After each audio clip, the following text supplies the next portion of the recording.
ఘంటారావం నిఘా నీడలో ప్రతిధ్వని. ప్రజల ఆశల మీద నీళ్లు తల్లేదిగా ఉంది. ఏ ఒక్క వర్గానికి కూడా ఒక స్పష్టమైన హామీ లేదు. రాష్ట్ర రైతులను పొగుడుతున్నట్టుగానే పొగుడుతూ వెన్నుపోటు పొడిచింది ఈ ప్రభుత్వం. ఖచ్చితంగా స్పష్టంగా వాళ్ళ వైఖరి చెప్పినారు. గతంలో ఇచ్చిన మాదిరిగా కాకుండా రైతు బంధులో, రైతు భరోసా పేట పథకంలో అనేక ఆంక్షలు పెట్టబోతున్నట్టుగా ప్రత్యక్షంగా చెప్పి రైతులకు ఆల్రెడీ మోసం చేశారు. బడ్జెట్లో వాళ్ళ నైజాం కూడా స్పష్టంగా బయటపడింది.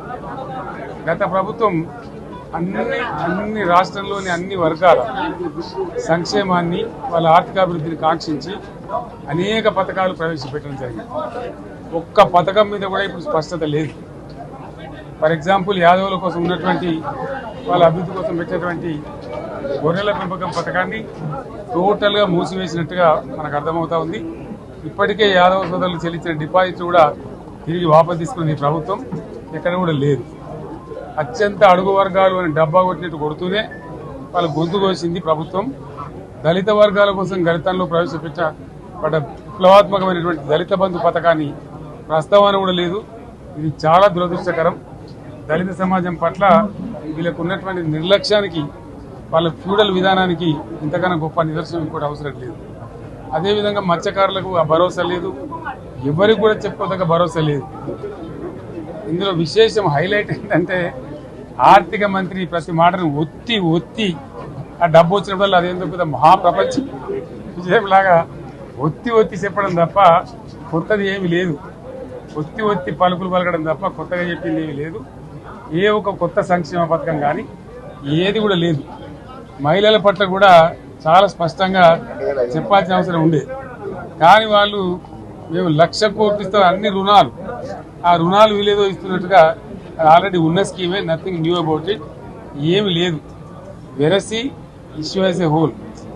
దురదృష్టం ఏంటంటే, వాళ్ళ బ్యాడ్ లక్ ఏంటంటే, మేము కూడా ప్రభుత్వం ఏర్పడిన తర్వాత కనీసం ఒక 6 మాసాల సమయం వాళ్ళకి ఇవ్వాలని మేము అనుకున్నాం. నేను కూడా శాసనసభకు దగ్గర రాలేదు.